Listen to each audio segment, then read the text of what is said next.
If you were bored because there was no UFC event this past weekend, then you missed out if you didn't watch Cage Warriors because they had one hell of a weekend, and there were so many highlights from their 2 events that this week is basically a dedicated Cage Warriors week. But we also have a fighter going for double champ status at CES MMA, as well as a spinning back elbow that somehow didn't make KO of the week, but you know that means the actual KO of the week is absolutely insane. And these videos are always only possible because of Caposa, so go give him a follow on his Twitter at Grabaka_Hitman for more highlights like these daily. What is going on, everyone? It's the casual Lawton Virkant, and this is Caposa's Corner. Kicking us off this week, we're going to Muradov Professional League 4 in Uzbekistan for one fight. Here we have a heavyweight bout that sees Husniddin Kakimov with just an 0-1 record, and his opponent, Nurmuhammad Muhammad Rasuli. Well, I couldn't find anything online about him, so I'm assuming this is his debut or one of his first pro fights. Now, this one is fun. We start the second round and just 20 seconds in, we get a low blow from Kakimov, but it's all good. Take a break, reset, and we begin again. Oh,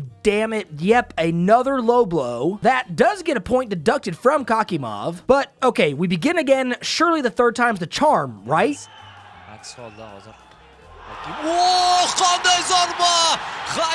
Talk about a rough day to be a fighter. First, he takes 2 low blows, and just 5 seconds into them starting back up, Kakimov lands this huge head kick that just flatlines him and sends him down to the canvas. With all the pauses in this second round, only 40 seconds of actual fight time pass before this fight-ending head kick happens, but Kakimov does secure the win, and in incredible fashion, improving his record to 1-1 and giving him a nice highlight to look back on. Now we're gonna go take a look at Niza FC 38 in Kazakhstan, where we have 2 fights to show you. For the first, we have a lightweight matchup between Valmir Lazaro, who has a 19-7 record, and you might recognize that name from his 3-fight UFC stint back in 2014 and 2015, and he's up against Magomed Cabardiev, who's a pretty promising prospect sitting at a 7-0 record. This is the fight I mentioned in the intro that didn't make KO of the week, but it very well could have been, and you'll see why. So, the first round is nearing an end, and with literally 5 seconds left on the clock, who's gonna come out on top? Енді Cabardiev-тің бір. That was a horribly inconvenient live camera angle change, but don't worry, we have the replay angles and plenty of them. So Cabardiev might be using cheat codes in real life as he winds up his right and then instantly turns it into a spinning back elbow from hell. That absolutely sends Lazaro down and with his eyes rolled back and everything. This win puts Cabardiev at a clean 8-0, and Caposa said the call up for him might not be too far away, especially now with a win over someone who used to be in the UFC. Either way, we love to see it, and what a win for him. For our second fight at Niza FC 38, we have a flyweight main event title fight between Dzhokhar Eskiev with a nice 8-2 record, and he's taking on champion Ali B. Edris, who has a 5-0 record, and this is his first title defense since gaining the belt. We've got another first round fight that's getting down to the wire, and with only 10 seconds left on the clock, did anyone order a knee to the chin?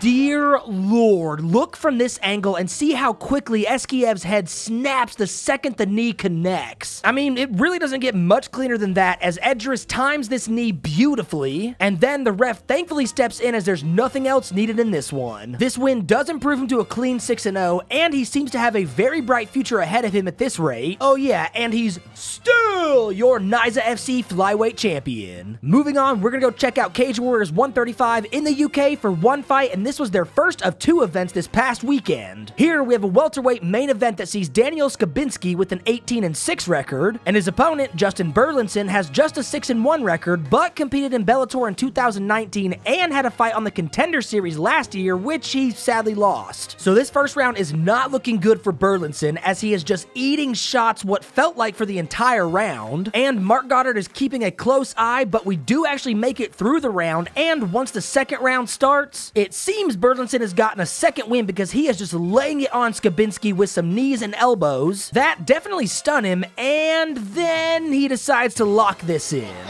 Choke position here. I mean, he can absolutely put him to sleep with this if he doesn't tap. It's a strong position, and he's gonna tap. He got it! Yep, once he stuns him, Berlinson locks in this guillotine, and once he flips over to his back, Skobinski has no choice but to tap. Comebacks on this show obviously aren't rare, but the way he was getting hit in round 1, I legit didn't think he would make a comeback, but he sticks with it and does, ultimately gaining the win and improving his record to 7-1. Up next, we're gonna go to Saturday night at Cage Warriors 136, where we have 5 fights to show you. I told you they weren't messing around at Cage Warriors this weekend, and what better way to start us off than with Caposa's KO of the week. Here we have a featherweight bout that has Manny Akpam with a 3-1 record, and weighing in 3 pounds over the featherweight limit, and he's up against Connor Hitchens, who has a 6-1 record and has competed in the IMAF championships back in 2015 and 2016, going 5-2. This one was aggressive. The first round is insanely high paced, seeing multiple takedowns and blows traded just back and forth, but somehow no one gets the finish and we actually make it to the second round. The bad news is almost 4 whole minutes of this round were spent on the ground, with neither guy doing much, but with 35 seconds left, the ref stands it up, and then we get some good news.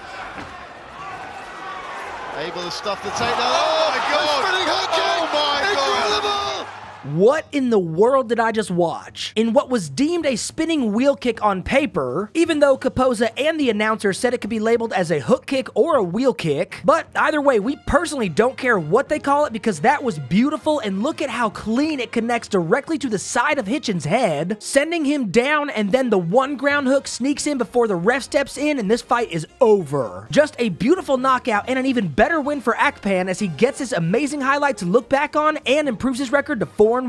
For our second fight at Cage Warriors 136, we have a welterweight fight between Alexi Mantekevi with a 13-7 record, and he's up against Henderson Castro, who has a 5-4 record. So this is a fun one, and as we are nearing the halfway mark of the second round, this is definitely something you don't see every day. I think somebody may have lost a tooth there. Oh, he's hurt. Lost a huge shot from Mantekevi.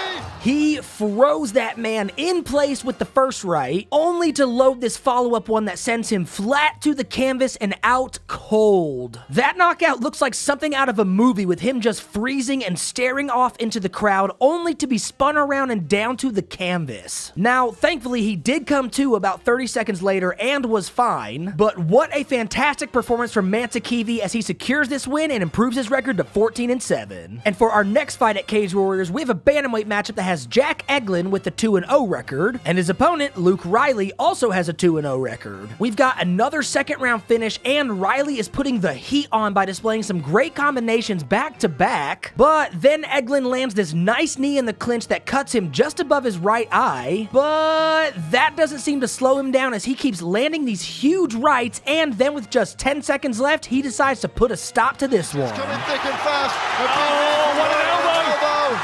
Oh, this could be nearly over. It is.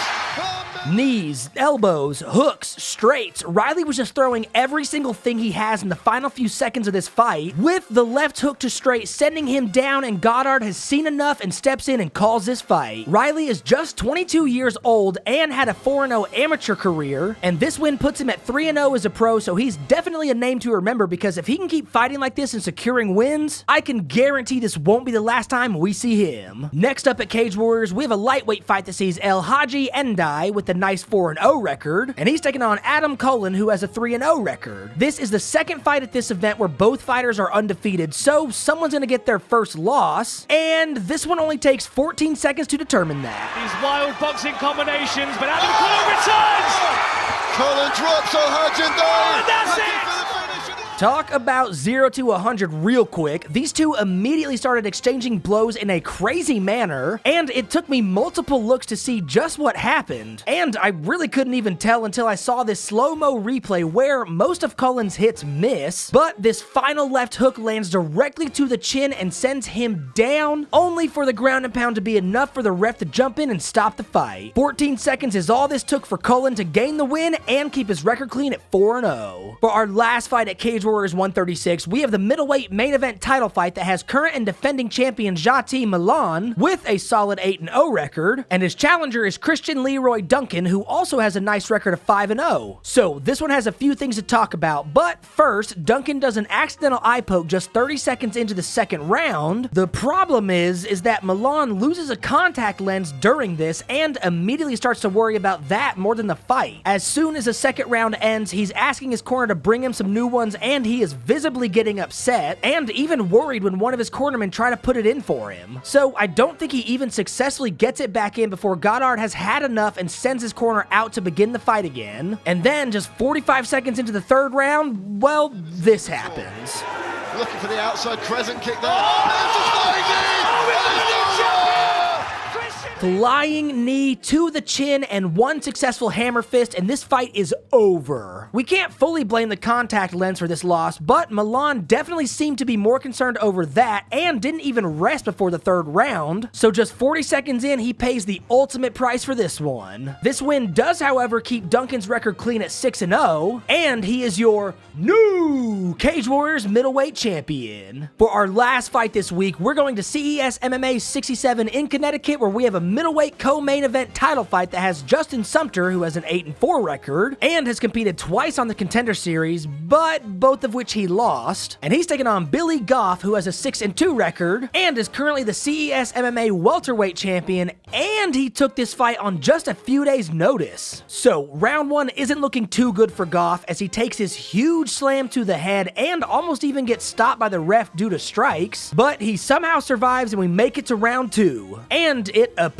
we have a different Goff in this round, as he is the aggressor and landing some nice combinations, and just over 2 minutes into the round, the elbows start coming down.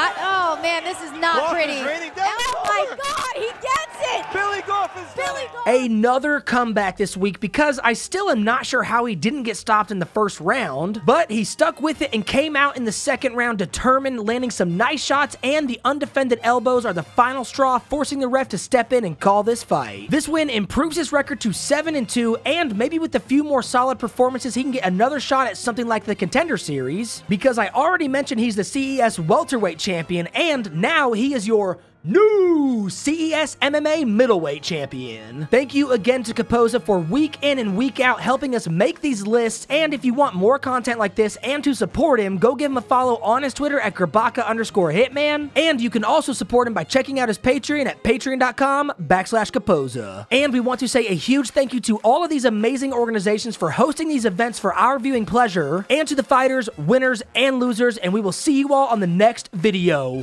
Peace!